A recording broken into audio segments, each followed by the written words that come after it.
오늘은 예수님께서 광야에서 받으셨던 두 번째 시험을 살펴보겠습니다.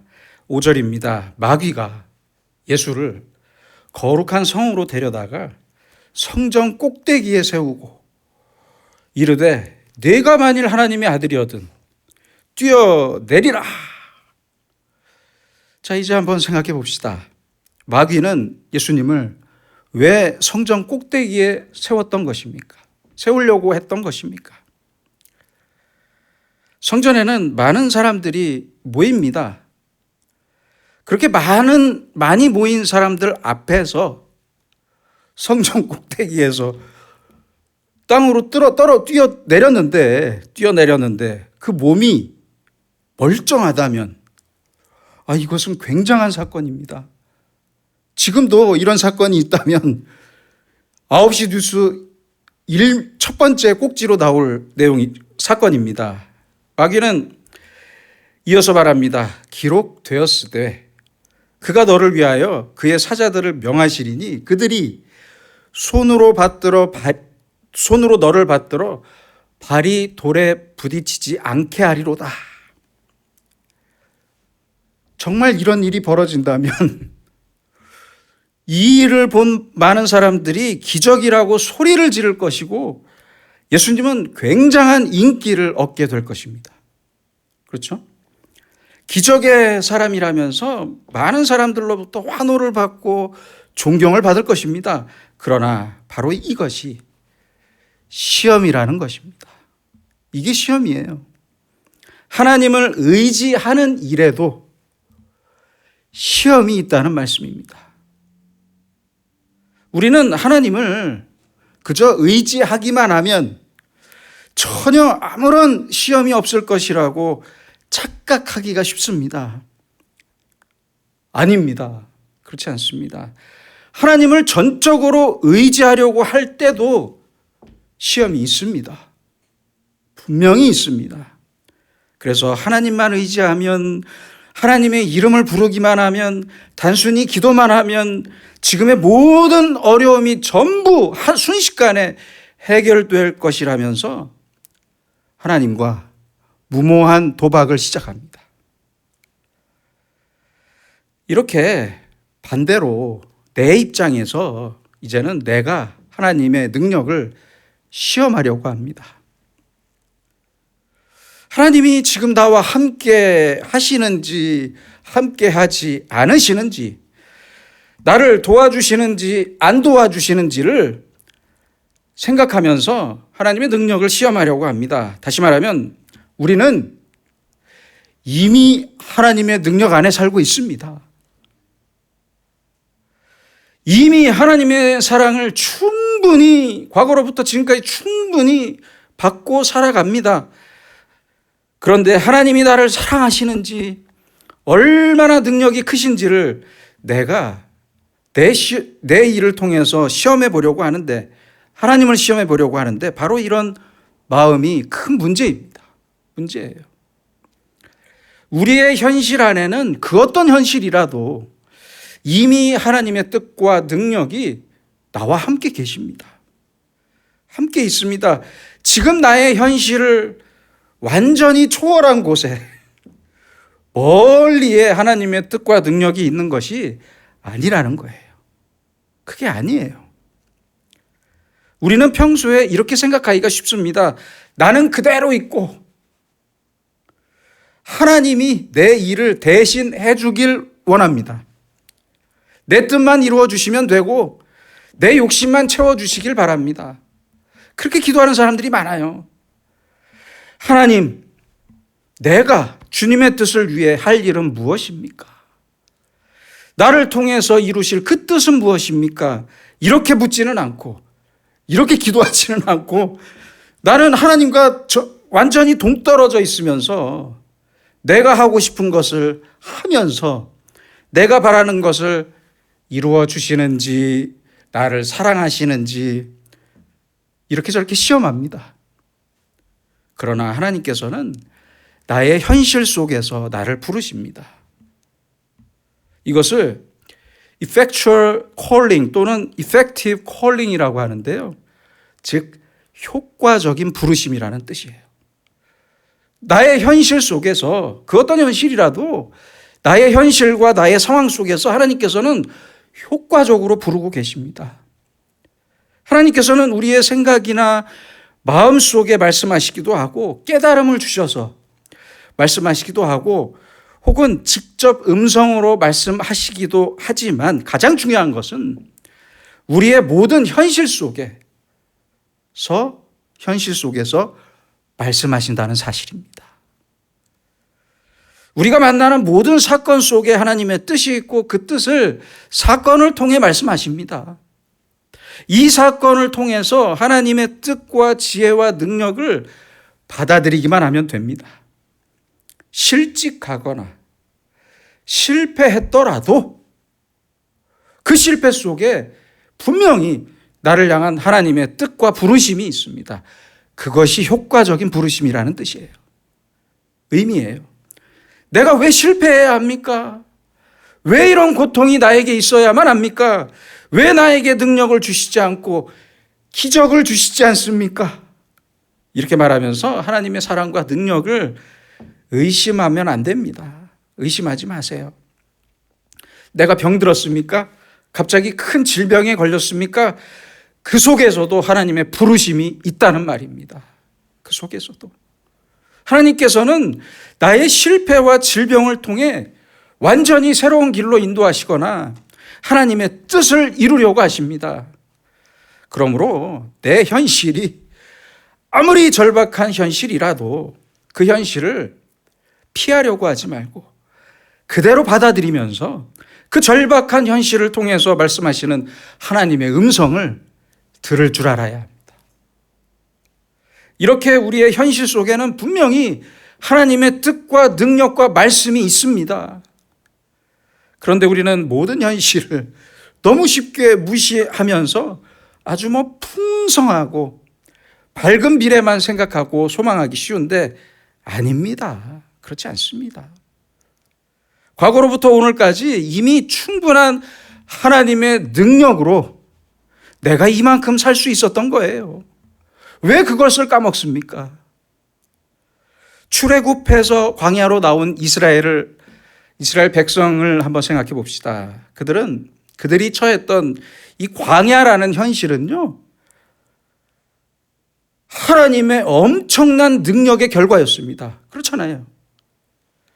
지금까지 함께 하셨던 불기둥과 구름기둥을 그들은 두 눈으로 똑똑히 보았고 아침마다 하나님께서 주신 만나를 분명히 먹었습니다. 그랬잖아요. 이렇게 하나님께서 능력으로 함께 하셨지만 이스라엘은 앞으로의 일을 걱정만 하면서 의심했습니다. 끝까지 의심했어요, 세상에. 참 대단한 사람들이에요. 하나님의 사랑까지 의심했습니다. 그래서 시험을 당했던 거예요. 하루하루가 시험이었던 거예요. 조용하게, 좀 인내하면서 조용하게 하나님의 능력을 따랐더라면 아무런 문제도 없었을 거예요. 그런데 조급하게 자기들의 생각만 앞세웠어요. 빨리 가나안으로 들어가고 싶었거든요. 그 욕심이 있었거든요. 광야에서는 하루도 살기가 싫었어요. 그 조급함이 결과적으로 하나님을 시험했던 일이 되었습니다. 하나님의 일, 하나님의 뜻과 계획이 이스라엘 백성들의 마음에는 안 들었던 거예요. 그래서 하나님께 도전했던 겁니다. 지금 이 광야라는 현실, 나에게 주어진 이 현실은 싫습니다. 다른 걸로 바꿔주세요. 좀 더 좋은 것, 좀 더 편한 것, 형통한 것을 저에게 주세요. 바로 이 마음 때문에 시험이 끊이지 않았던 겁니다. 둘째로 생각할 것은 경건의 문제입니다. 우리의 경건 안에도 시험이 있습니다. 우리는 하나님을 믿고 하나님을 두려워하고 의지하면서 나름의 경건이 있는 사람 같아 보여요. 그러나 다 같은 믿음, 다 같은 경건이 아니라는 겁니다. 마귀는 지금 성전 꼭대기에서 예수님께 뛰어내리라고 말합니다. 생각해 보세요. 하나님 믿습니다 라고 하면서 거기서 뛰어내리는 것이 믿음입니까? 아니면 주 너의 하나님을 시험하지 말라라면서 물러서는 것이 믿음입니까? 뛰어내리는 것과 뛰어내리지 않는 것을 비교하면 당연히 뛰어내리는 것이 더 믿음이 좋은 것 같아요. 그렇잖아요. 그런데 바로 그 생각이 문제입니다. 어떤 사람은 그래서 병에 걸리면 뭐라고 해요? 뭐하러 병원에 가냐? 기도하면 된다. 그렇게 말하는 사람들이 있잖아요. 집에서 기도만 하면서 하나님께서 고쳐주실 줄 믿어야만 좋은 믿음이라고 생각해요. 병원에 가서 진료를 받고 약을 타 먹으면서 병 낫게 해달라고 하면 도무지 믿음이 없는 것 같대요. 그러나 이런 모습의 경건 속에 큰 시험이 있는 것입니다. 그래서 뛰어내리는 사람만 경건하고 믿음이 있는 사람처럼 보이지만 절대 아니라는 말씀이에요. 천만의 말씀입니다. 이것은 하나님이 원하시는 믿음이 아닙니다. 셋째로 생각할 것은 하나님 말씀의 문제입니다. 지난주에 본 첫 번째 시험에서 예수님께서는 사람이 떡으로만 살 것이 아니요 하나님의 입으로부터 나오는 모든 말씀으로 살 것이라 이렇게 신명기 8장 3절의 말씀으로 대답하셨습니다. 그리고 시험을 이기셨습니다. 그랬더니 이제 두 번째는 교활하고 똑똑한 마귀가 성경의 말씀으로 시험합니다. 6절입니다. 기록되었으되 그가 너를 위하여 그의 사자들을 명하시리니 그들이 손으로 너를 받들어 발이 돌에 부딪히지 않게 하리로다 하였느니라. 이렇게 시편 91편의 성경 말씀으로 공격해요. 이 말씀을 믿고 뛰어내리라고 합니다. 그러자 예수님께서도 주 너의 하나님을 시험하지 말라면서 신명기 6장 16절의 말씀으로 대답하십니다. 예수님이나 마귀나 똑같이 성경 말씀을 인용했어요. 그러나 문제는 성경에 기록된 하나님의 말씀을 어떤 마음으로 인용하냐가 문제입니다. 그것이 문제입니다. 마귀의 마음과 예수님의 마음이 똑같지가 않아요. 어느 젊은 청년이 시련을 당해서 크게 낙심하고 슬퍼하다가 결국 자살을 결정했습니다. 그래도 그동안 교회에 나가고 세례도 받았으니까 마지막으로 성경 한 줄 읽고 죽자? 그렇게 생각하고 성경을 펼쳤어요. 처음 본 성경 구절이 유다가 나가서 목매어 죽으니라. 나는 이렇게 죽을 목숨인가 보다 하면서 혹시나 하는 마음에 다시 성경을 펼쳤습니다. 가서 너도 이와 같이 행하라. 이건 아니다. 3-4번이다. 한 번만 더 해보자 하고 성경을 또 펼쳤더니 어느 때까지 둘 사이에서 머뭇머뭇 하려느냐?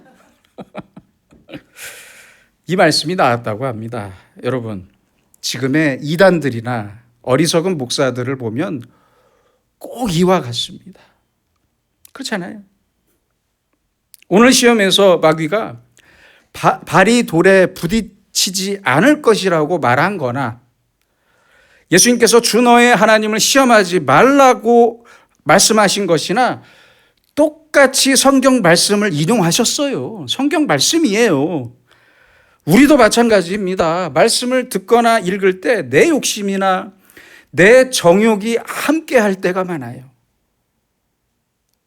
그럴 때가 있어요. 내 마음의 욕심과 정욕에 따라서 똑같은 하나님의 말씀이 전혀 다르게 들립니다. 그렇잖아요. 똑같은 하나님의 말씀이 내 욕심에 따라서 다르게 적용됩니다. 이 사람과 저 사람이 달라요. 그러므로 우리는 언제나 하나님의 말씀 앞에 끝까지 겸손해야 합니다. 겸손해야 합니다. 예수님께는 대단히 죄송스러운 말씀이지만 만약 이 두 번째 시험을 예수님께서 이기지 못하셨다면 예수님의 십자가는 어떻게 됐을까요? 십자가는 없었을 것입니다.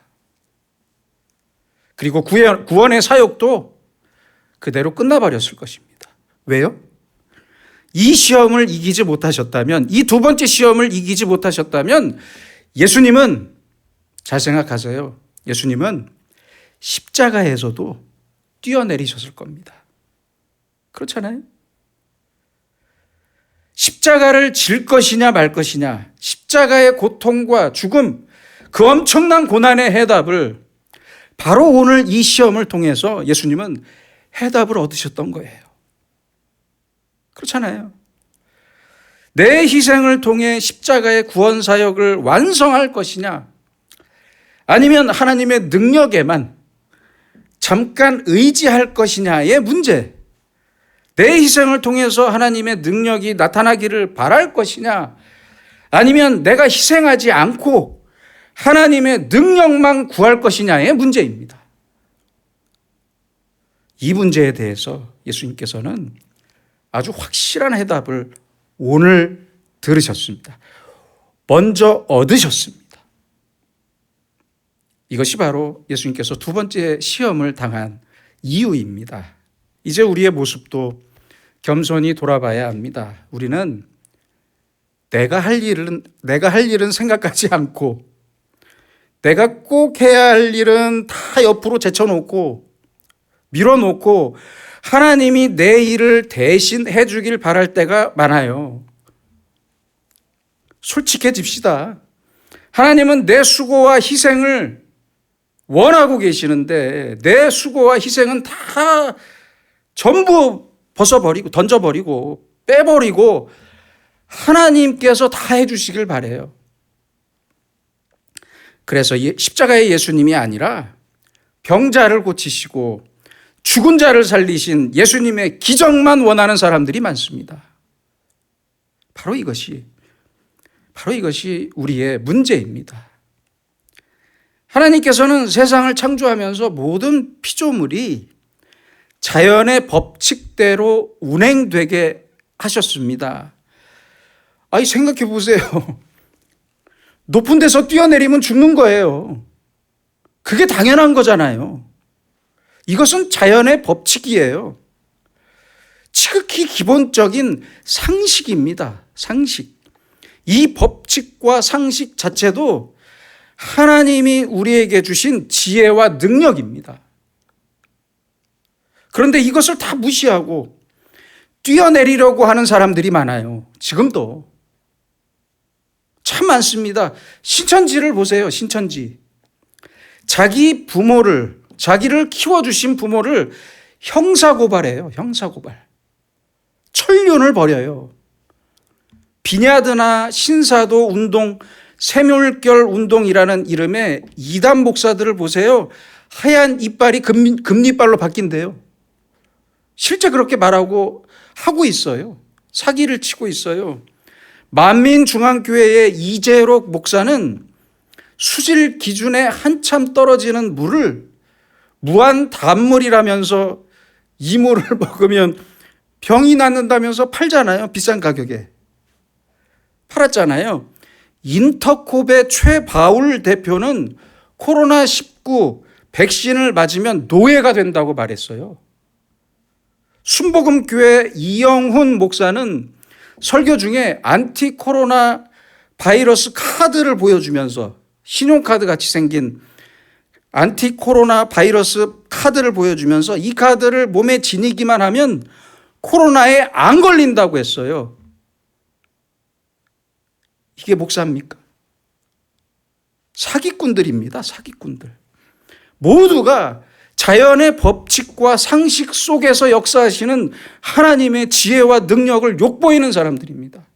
그렇잖아요.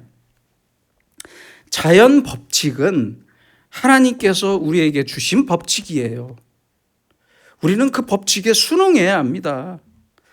이것을 거역하고 역행해야만 하나님의 능력이라고 말하면 안 됩니다.